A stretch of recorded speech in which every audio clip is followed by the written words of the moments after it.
Hello, and welcome to the Franchise Life. I am your host, Stacie Shannon. Today, I have a fun brand for you, and that brand is called Voodoo Brewery. And with me today, I have Brent Dowling, who is the chairman of Voodoo Brewing and CEO of Raintree. Welcome, Brent. Thank you so much, Stacie. Great to be here. My pleasure. Okay, I've been super excited about this brand. I have my t-shirt on representing. I also have some sample beers here. So should we cheers to get started? And then I can, instead of water, then I can sip on my beer. That's the right thing to do. What do we got there? We got a lacto cooler. I will join you with a lacto cooler. All right, so here we go. We'll just crack one open. And cheers to you, Brent. Cheers. All Cheers, right. Stacie. Okay, so now let's get down to business. That's pretty good. So I do have to say, as we get into this brand, what's really cool is, so I'm located in West Palm Beach, Florida. And we have Total Wine stores, which if you're not familiar with them, they are like the superstore of liquors, wine, and beer. So I went in there and I was able to find 3 different types of beer. So from your brewery. So I have the Lacto Cooler, and I have to say your branding is top notch. And then I have Empty Calories. And then this one is Big Black Voodoo Daddy. So really cool and creative names. So, okay. So this brand was established in 2005. First started franchising in 2018. And you have 6 corporate locations, 7 franchise locations that are up and running, with 55 more in development. Congratulations. That is unbelievable. Thank you. Yeah, it's our goal was to have about 20 in development by now. We really put the foot down a year ago, and it's growing way faster than we thought. So much so this year that we only have about three more deals to do, I think, and we meet our 2023 goal in March. Oh my gosh! So it's cool to see. Yeah, absolutely. And this is unlike I'm at 30 episodes in on this podcast. This is unlike any brand that I've ever been able to feature. So again, that's why I was so excited about this, because I think it's a really cool opportunity. A lot of people out there would love to get into the brewery business, but have no idea where to start.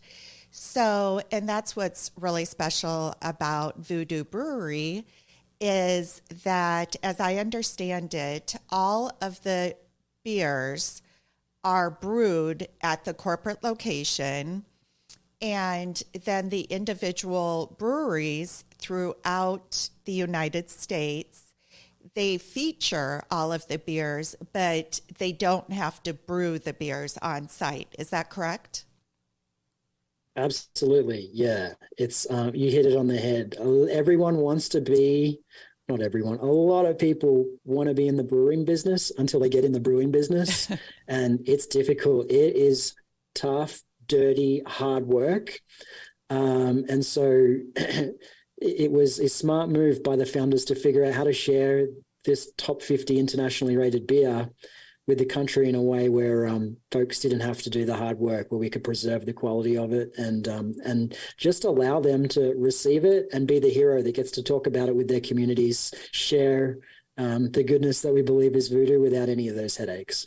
And at the end of the day, for somebody that is looking at this as an investment, what that means to them is a lower capital investment, because you're not having to build the brewery side of it.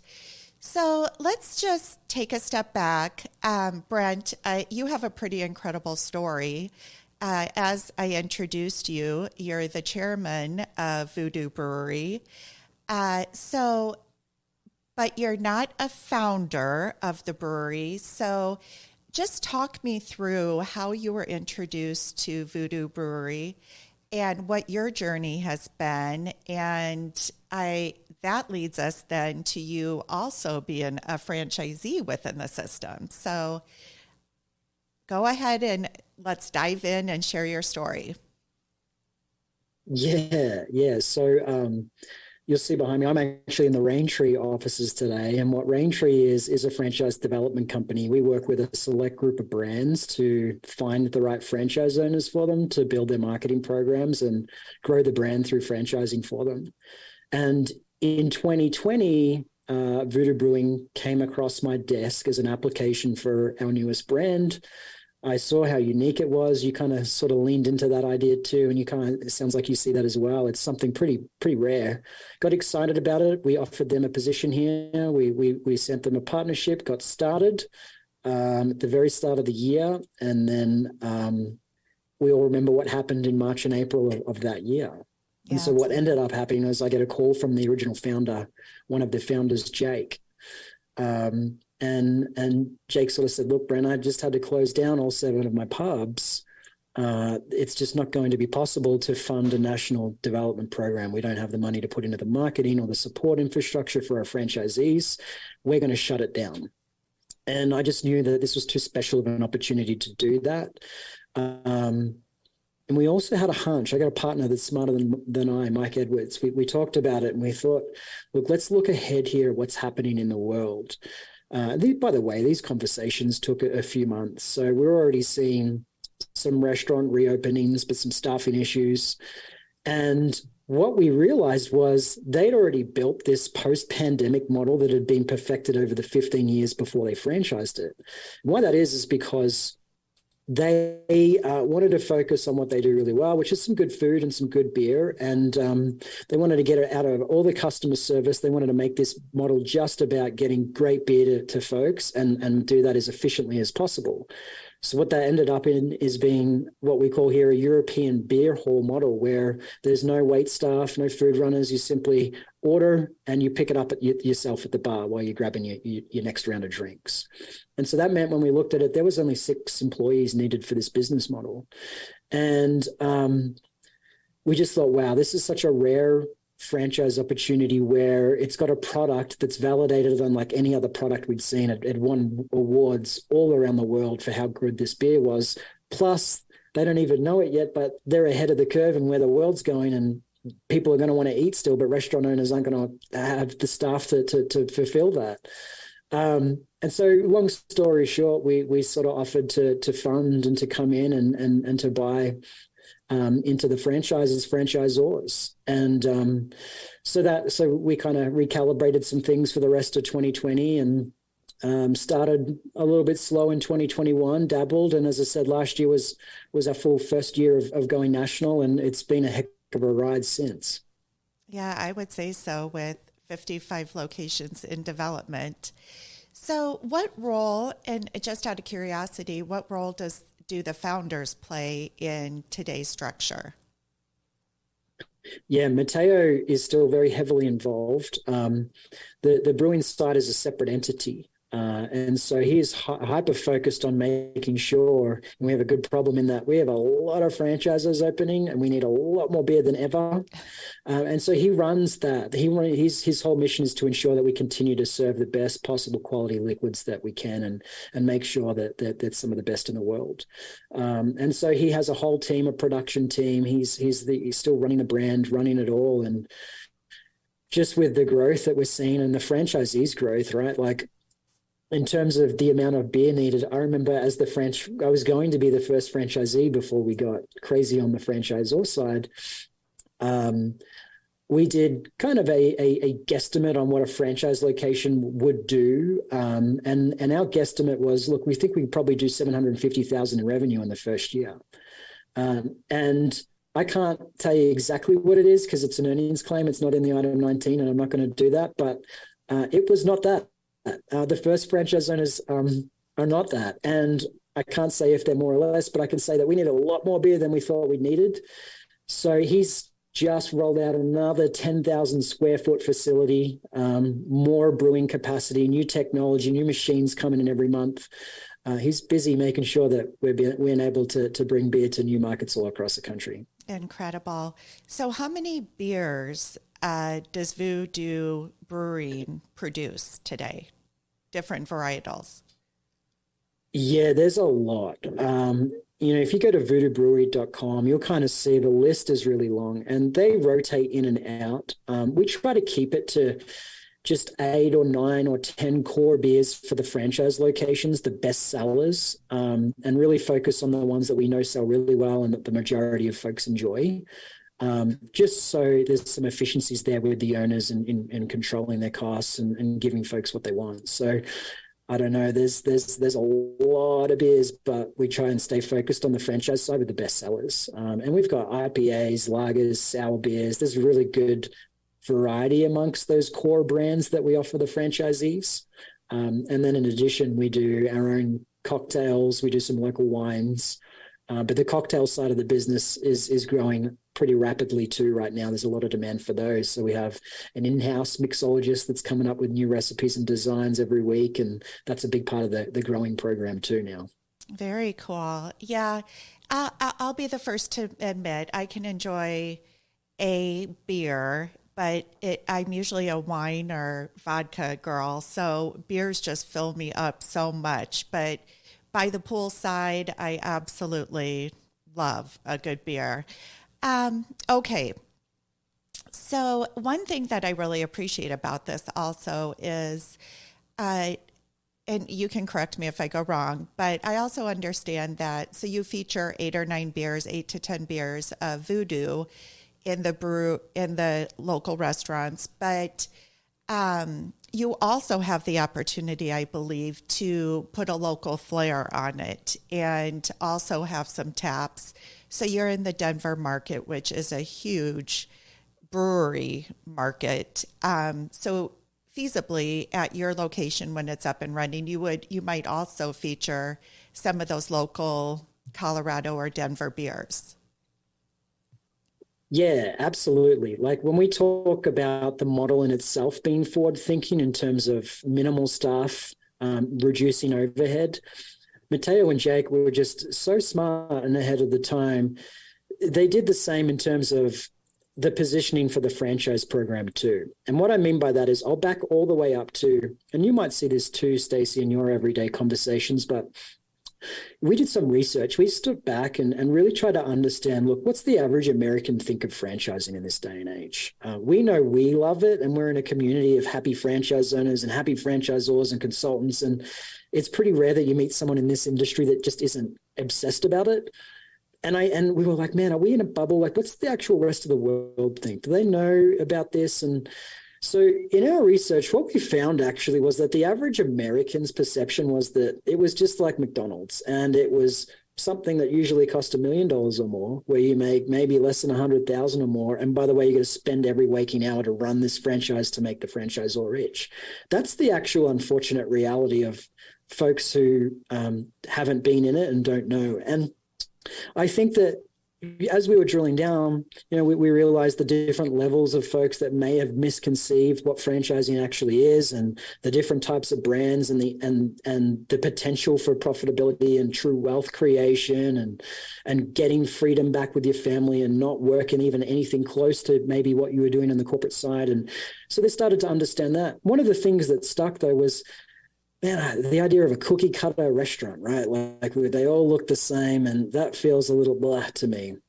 So tying back to your question, from day one, Voodoo has been, we're not that. If you want to make this feel like your community, let's do that together. And so they do that in a variety of ways. The first thing is we have an in-house culinary artist that works with every franchisee, I should say, to build a local menu where they infuse some things that community loves and is proud of. So the menu is a little different in each location, as is as I said, wine, beers, we're using local options there too to celebrate that and tie that in.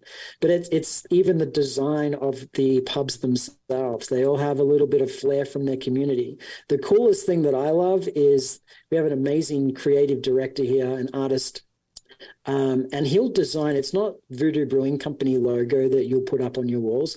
They'll take the core assets of that logo, which is our colors, perhaps the fonts and some sort of skull usage. But they'll then create assets that reflect your community, and it will be Voodoo Brewing Company Denver. And maybe for example, we've got some mountains behind us.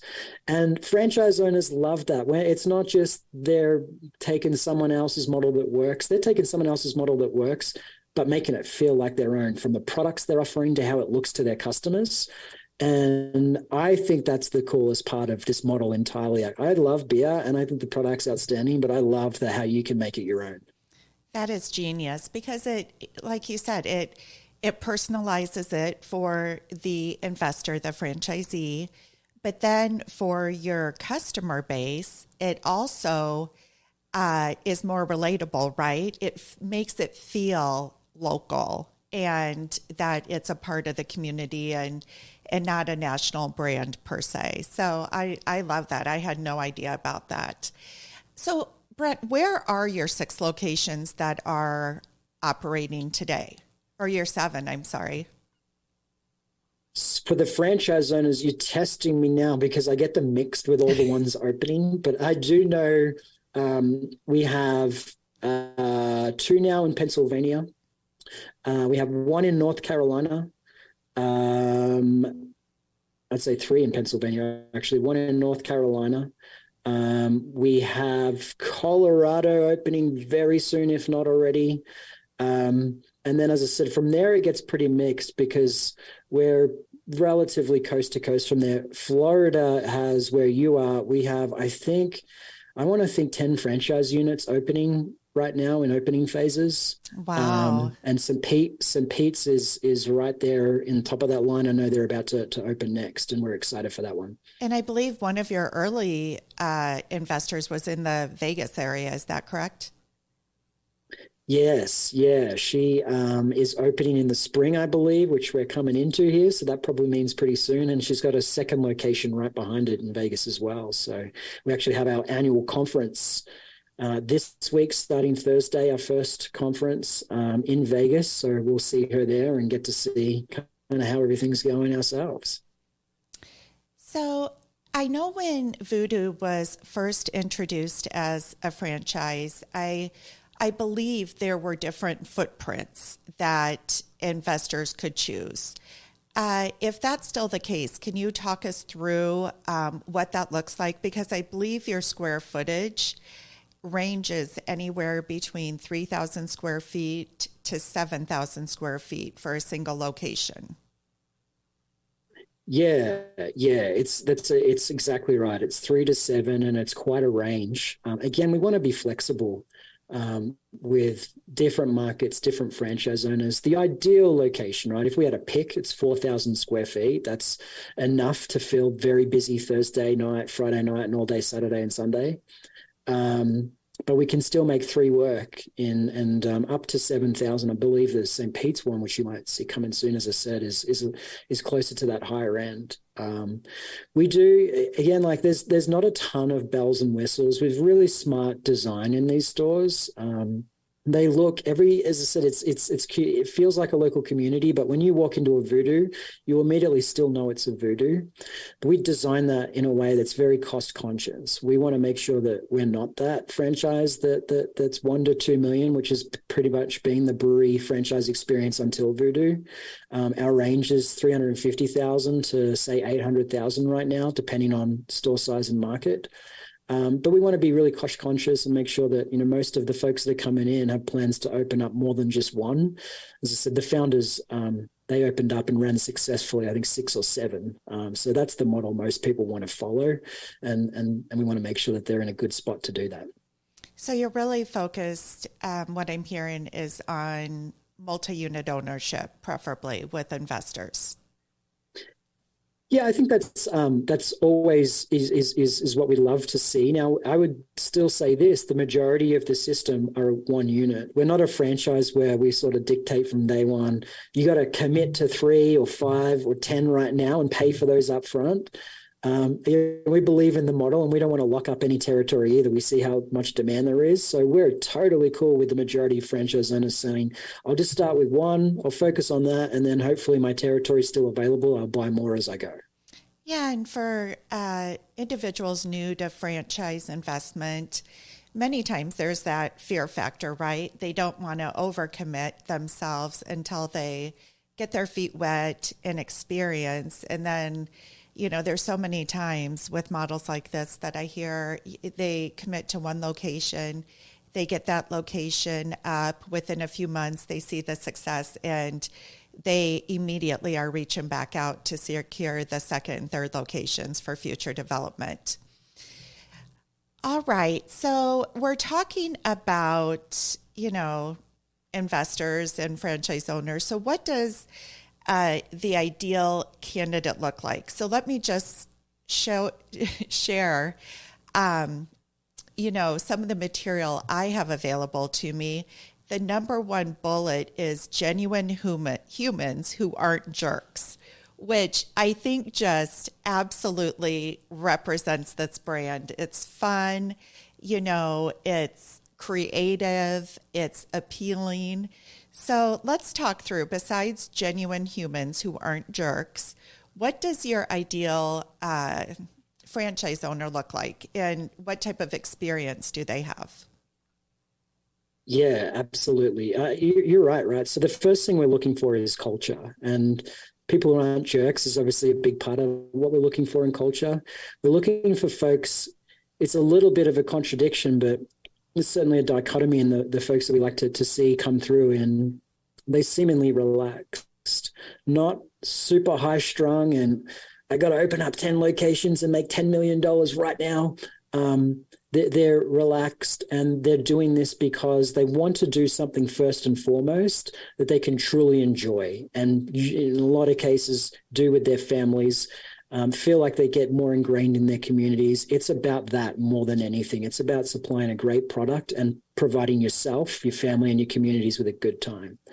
Now, underlying from that is typically folks that are coming in with some serious skills. We've got a lot of bankers that are coming through, cool bankers that are just stressed out over the last 10, 20 years doing that are now really skilled but want to do something that, as I said, is a little more fun.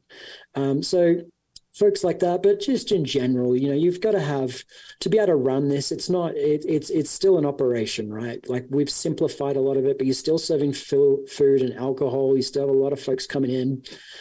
So you need good leadership experience. We like to see that. And you need to be organized to run a business like this. It's fast paced.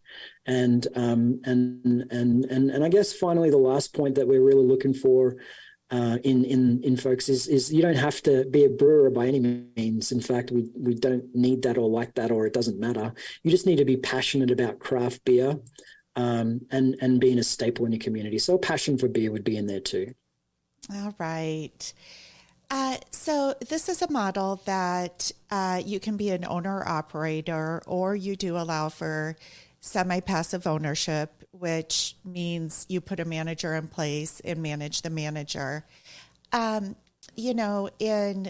let's just focus. I mean, the owner-operator is a little more straightforward. You're managing the employees. You're at the location,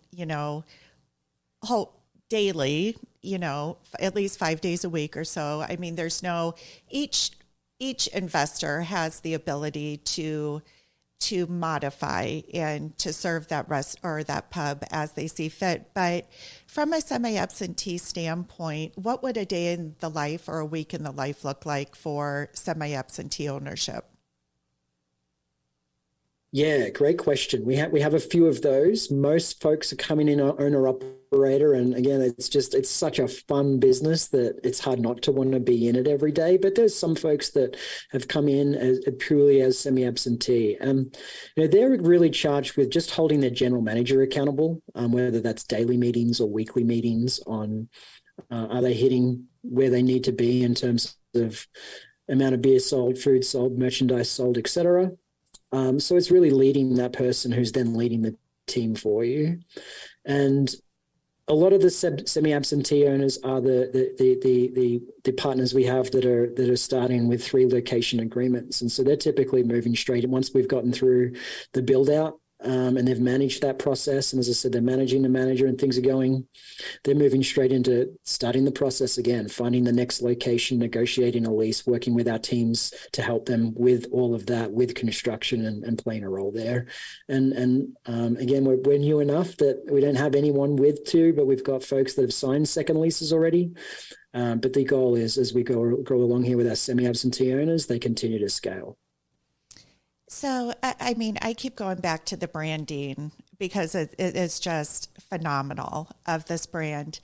From a marketing standpoint, I mean, this is definitely a brand that I would feel that you would get a lot of followers. Talk about Facebook, Instagram, but I think there could also be, and perhaps there is, an event side of this business where, you could participate in local beer festivals, or you could host events at the pub. So can you just talk through a little bit about, the marketing aspect and how you assist the franchise owners and, what opportunities you've seen from either corporate locations or the franchisees that have opened, how they do get more involved in the community from an event standpoint?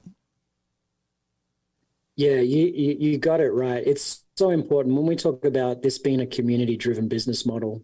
You have to actively participate and get out of your store to do that, out of your brew pub to do that, I should say. And so events is a big part of that, is making those happen. It's really the primary part of their marketing program. We have a great social media program, and it's building each month as we roll it out, and it's a big reason to why these pubs are opening so strongly. But in ongoing, if there's a focus, it's certainly on those. And we like to see our franchise owners commit to at least 12 events a year.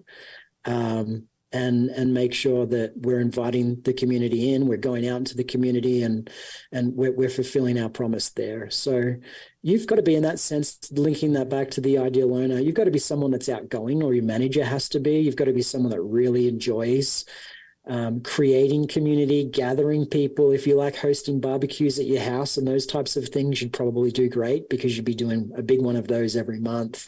But it's more than just your neighbors. It's hundreds and hundreds of your community coming to your party. Oh, that's awesome. So on the last note, Brent, let's touch on recession resistant. I have my own viewpoint, but many times, and I've had calls already this week with a couple of individuals who are looking for franchise investment opportunities. And, sometimes brick and mortar, there's a little more fear with that versus a home-based business model.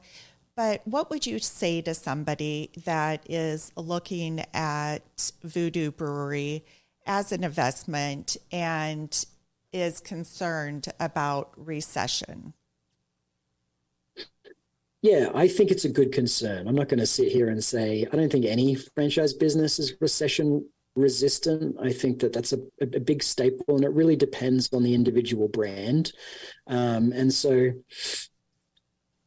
looking through the lens of the brand for Voodoo, I do think obviously it's a good bet because I've bet on it in 2 different ways myself. And here's why I did it, knowing that we were entering into the environment that we're in now. I just think that there's certain things that people won't skimp on, good times or bad times. We say here, people drink to celebrate, people drink to commiserate.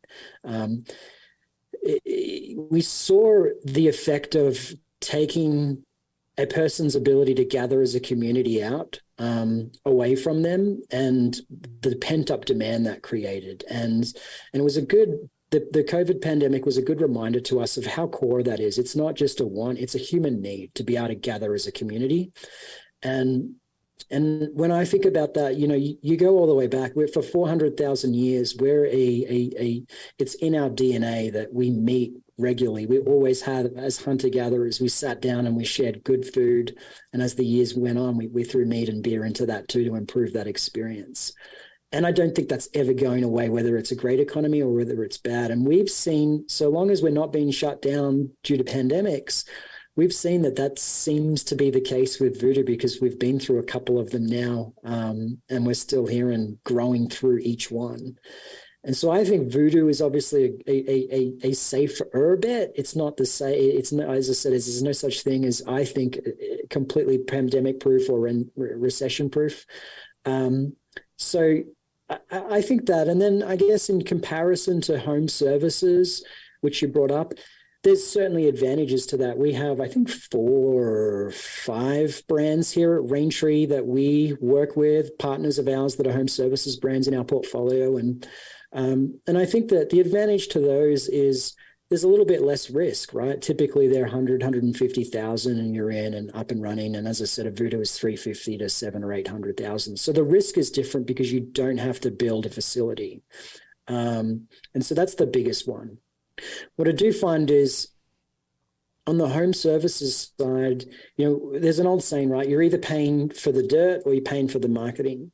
And I think that if you're going down that path of, well, I'm going to work from home and I'm going to get my brand out there, better be pretty confident that you've got the skills to do that, that the franchisor has the marketing prowess to truly help you go and get customers, and that you have the skill sets, your sales skills, your marketing skills, your leadership skills that are essential to being able to do that. So that's kind of, while I think it's a little bit less risky, when you have a place like a Voodoo or a retail location that's in good real estate with branding and people see it and they tell their friends about it, there's less risk in, am I going to get customers in the door or not? So I think, it's really up to the skills of the person. What's the better option for them? All excellent points. With Voodoo, definitely it's a destination spot, right? You're going to have that street sign visibility. You're going to have the traffic that's going by. So, it's just present and it's there. Whereas, and I've owned a brick and mortar and I've owned a home services, and you're absolutely correct. It's, when you own a home services and it's a business that you're running out of your home, you're hugely dependent upon marketing and getting out there. So, great perspective. I appreciate, everything that you shared there. On a last note, anything else you'd love to share about Voodoo? What hot markets are you looking at expanding into? A good question. I just got told off yesterday by my brother, who's our marketing director, Linton. It was Texas and Dallas, but that's basically sold out already now. And I went and I said it was a hot market by mistake. So not there. Dallas is pretty busy, but we're here in Colorado. I think there's a good beer gathering here, and I think it's going to do great here. On the East Coast, we've got, a real brand presence starting top to bottom now. A lot of activity in Florida. It seems like there's a lot of need for really solid craft brewery options there. In the Carolinas, the same story. So certainly some southern eastern side there. I think anywhere along there is pretty good right now. But again, this is nothing like this across the country. And there's really not that many states at all that we don't plan on growing in and growing successfully this year. All right. Well, on a last note then, just to recap the investment, the initial investment is around $350 to $750, $800,000.